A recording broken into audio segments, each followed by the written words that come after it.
one of my most excited games this whole season, really, but this weekend. It's a terrific matchup. We have UTSA on the road at Tulane. The Green Wave are 3.5-point home favorites now, and this game carries an over-under of 52 points. It kicks off Friday at 3:30 Eastern on ABC. Thank God we are getting some sensible broadcasting windows here. We're putting a big-time game on a big-time network. This is a win and in for the AAC championship game. Either of these teams, they could have a rematch here, but it does take some outside help here. This would be the first time in school history that Tulane would be playing in back-to-back conference titles. Mind you, they were a member of the SEC way back when, like in the 1920s and 30s. Now, if SMU, who is a 20-point favorite, loses to Navy, not unheard of, even at this number, especially with Navy, we know some weird games happen there, then the loser of this game might still get in, depending on rankings, tiebreakers, and it's messy. There's no head-to-heads. I'm just interested in this game because this is a de facto AAC playoff game. That's what we're getting here in Week 13. Tulane, great job. You finally won a game by more than one score. There was a minute there where I'm just like, what are we? I saw a meme where it's like, how are you not dead yet? It's like, I have no idea. It's the Sonic the Hedgehog meme or something. It's talking about Tulane. Pretty funny. Either way, early week action has been all over the Green Wave. It looks like 3 is it was the resistance point. As we know, as the week goes on, limits get increased. So the movement that you see from this point on is a little bit more important than what you saw on Monday. But yeah, they were able to cross through that 3 threshold to 3.5. I think I saw 4 even flashier. If you're leaning UTSA, then now is your time to jump. You get the hook, you get that big bump in your expected win rate, the 4.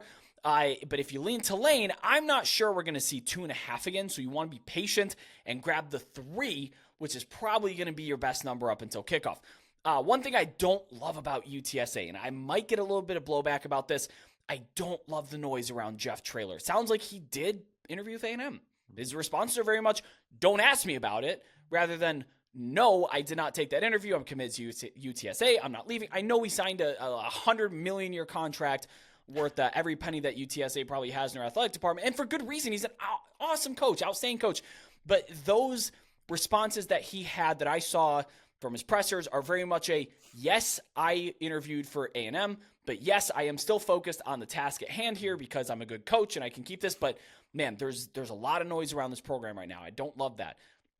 2 great coaching staffs, 2 very experienced and very talented quarterbacks, but there's less noise around Tulane, and I trust them to win this football game. Now, where I lean on the betting board isn't with the points. I actually like over 52 in this number here. It's on a fairly key number.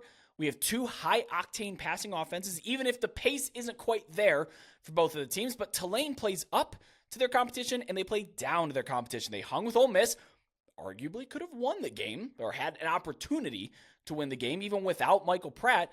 And then they also beat East Carolina 13-10 and Tulsa 24-22. Like we said, how are you still alive? I have no idea.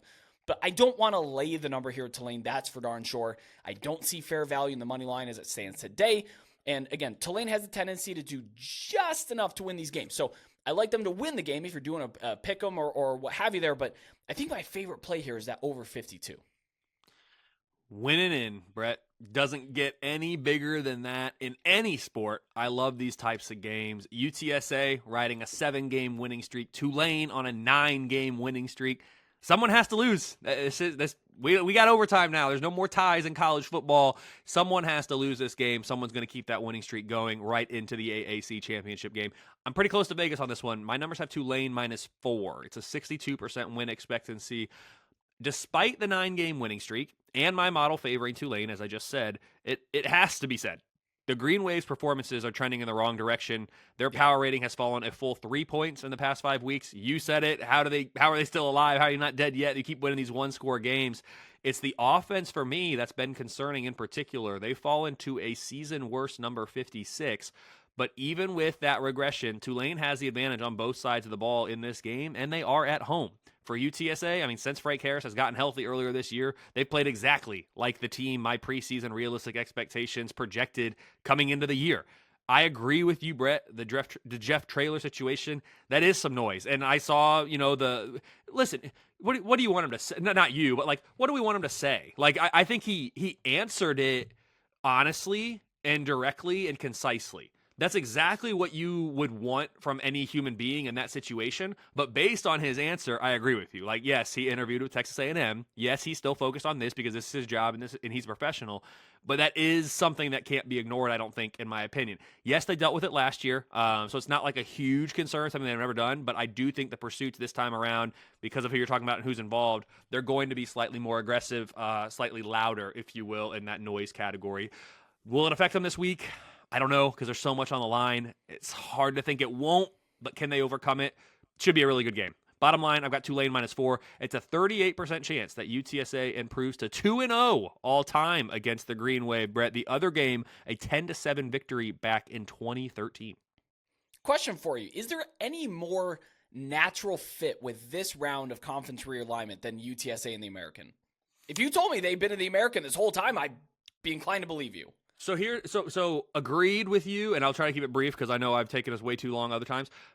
They're new to FBS still in the last 10 years, right? Yeah. So with that context, the American, you're like, oh, that's kind of a step up. They weren't great like in Conference USA for the duration of their first 10 years. Now they got really good here the last couple of years, and we've seen that. The meet. I mean, I'm all about it. Like, was it last year, 2 years ago? I can't remember. I was like, rank UTSA, gosh dang it, in the most deserving rankings. So yes, from a snapshot in time right now, makes perfect sense. If you widen that scope even just a little bit, you're like, is that a bit of a stretch? But honestly, man, with the way that the American stacks up now among the other group of fives, it's less of a stretch in that regard. So short answer, yes. I love this fit. I think it's great. And these two will, for the time being, are projected to be conference foes for the foreseeable future.